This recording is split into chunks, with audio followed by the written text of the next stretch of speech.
सुप्रभात प्यारे बच्चों। आज हम कक्षा 5वीं पाठ 12 शब्द भंडार के बारे में पढ़ेंगे। सबसे पहले क्या है पर्यायवाची शब्द। पर्यायवाची शब्द किसे कहते हैं? वे शब्द जिनके अर्थ प्राय समान होते हैं। जब एक शब्द के कई मीनिंग होते हैं जो सभी समान माने जाते हैं उन्हें पर्यायवाची या समानार्थी शब्द कहते हैं। जैसे पृथ्वी, धरा, भू, अवनी, वसुधा, वसुधरा, धरित्री आदि।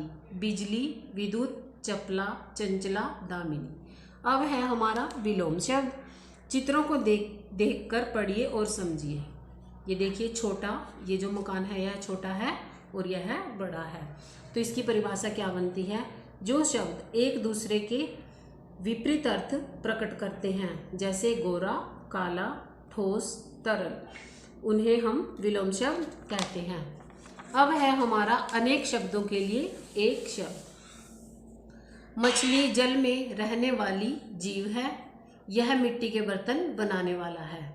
तो मछली क्या है? जलचर। जलचर कौन होता है? जल में रहने वाला।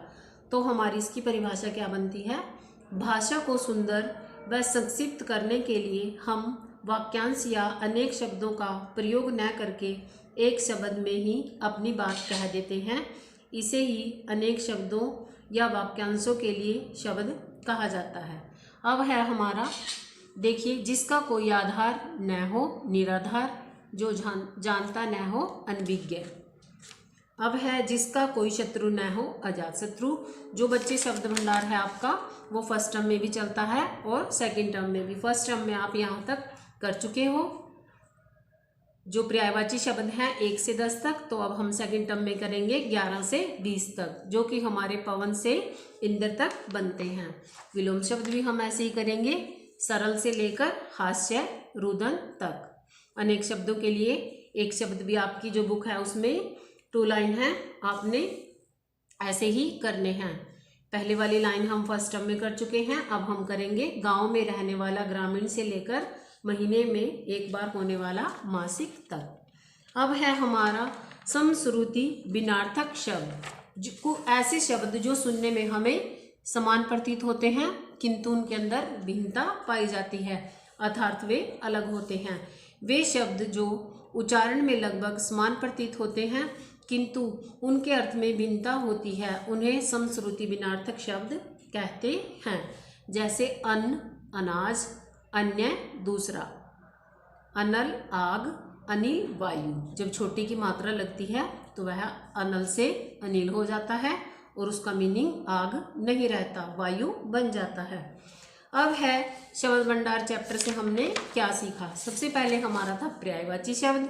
वे शब्द जिनके अर्थ प्राय समान होते हैं पर्यायवाची शब्द कहलाते हैं। विलोम शब्द, जो शब्द उल्टा अर्थ रखते हैं विलोम शब्द कहलाते हैं। अनेक शब्दों के लिए एक शब्द की क्या परिभाषा थी?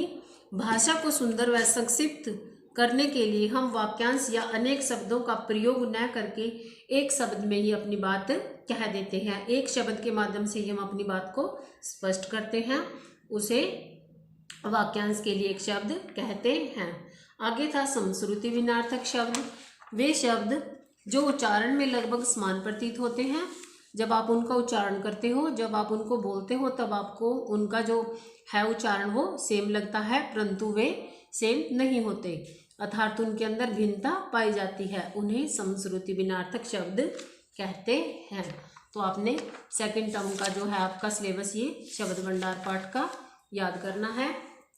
धन्यवाद प्यारे बच्चों।